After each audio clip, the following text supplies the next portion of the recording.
One of the things I've learned over the years is that there's always room to learn more. And I posted a question on my Facebook page a couple of days ago and said, I asked people, what are your top 3 to 5 concerns for your business? Whether you're running a business now or you're considering starting a business, what are the top 3 to 5 things that keeps you up at night? Things that you worry about. Not broad things like the economy, state of the economy, but what are you concerned about with your business and what you are doing? And I've like I said, I've learned a lot over the years. I've learned that I don't know it all. There's always room to learn more. And I'm just trying to share some information with folks and, share what I've learned over the years, my experiences, what I've read, what I've learned, what I've been through. And hopefully these things are helpful to you guys when it comes to your crafting business or whatever other business that you might be starting or running or whatever. I'm not a doctor, I'm not a lawyer, not a CPA, but, I play these things on TV. No, just kidding.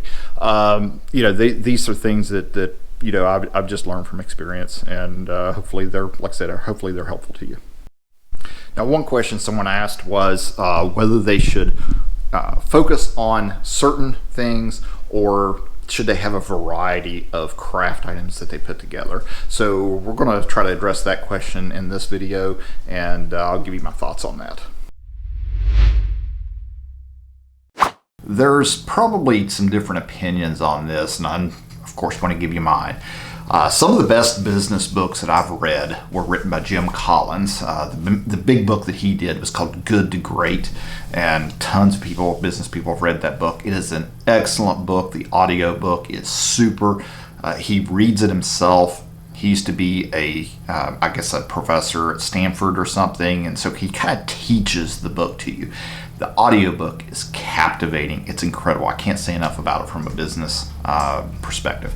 So one of the things he talks about is the hedgehog concept, and that the hedgehog is the way he describes it is that hedgehog goes kind of bebopping down a trail in the woods, and it's stalked by the fox. And just at the right time, the fox pounces and tries to catch the hedgehog, and the hedgehog knows how to do one thing very well, and that's to roll up into a ball and protect itself. So he talks about how businesses should have a hedgehog concept, and I buy into that quite a bit, because you can't do everything. And if you look at different retail stores, most retail stores focus on certain things. Outside of a Walmart or an Amazon or someone like that, there's grocery stores, there's convenience stores, there's hobby stores, there's paint stores, wallpaper stores. Just, they all focus on generally one category of types of items. And I think when it comes to crafting and selling your crafts, you should probably consider a hedgehog concept to a degree, because it's very difficult to do everything and be productive and make money at it if you're running it as a business.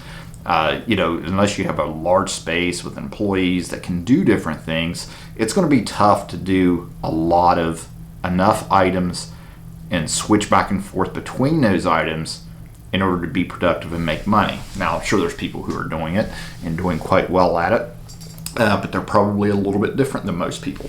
And so when you talk about having a hedgehog concept and focusing on one thing, or a small number of different things, or maybe they're all related. Maybe your crafts are all involving vinyl and heat transfer vinyl.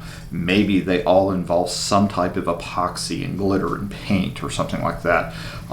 There's different areas that you can focus on. And the reason I say that in a craft business, you should probably have a hedgehog concept and focus on certain areas. One is that you must enjoy what you're doing, in my opinion. You have to like what you're doing. If you dread getting out paint and cleaning paintbrushes, things like that, you're not going to be as productive as as something else you really enjoy doing. There are people out there who enjoy weeding vinyl. I think it's a mental illness. Just kidding. I hate weeding, but there are people who enjoy it. But if you're enjoying doing one thing over another, you're more likely to be more productive at it and be passionate about what you're doing over other things. It's very hard to switch major things and stay productive. In other words, if I have an order for 5 or 10 t-shirts, that's I'm going to be a lot more productive producing 10 t-shirts in one fell swoop, or even if they're all different, I'm still doing the same thing. I'm still cutting vinyl, I'm still pressing shirts and those kind of things, than you are going to be making a shirt and then a tumbler with epoxy and then a sign with stencil and paint, because you have to shift gears to do those things. It's kind of like, I don't know, I guess construction work.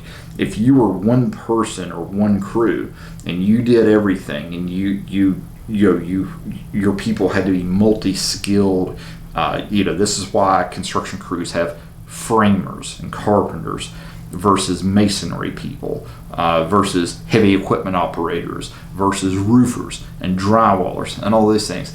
And if you have to switch and learn and do all those different crafts and different techniques, and haven't, it's tougher to perfect things when you're jumping around.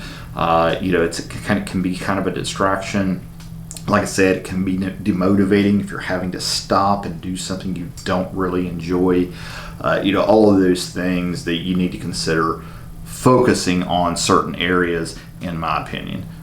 This is where I just don't think that, like I said, that you can be productive and switch and hop around a lot for most people and make different things. So hopefully that gives you a little bit of advice.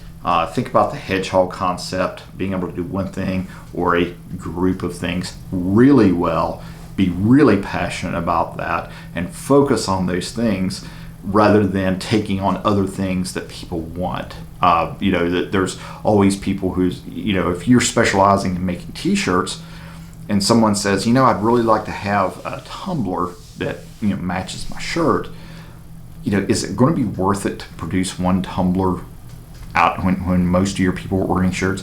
It's easier to tell people that you can't do that, or you don't work on those things, you don't specialize in that. Remember, it's okay to tell people no. You don't have to accept everything everyone asks you to do. It's okay to say no to people when you don't do something or you don't enjoy making those types of crafts and selling them. Again, it's all right to say no.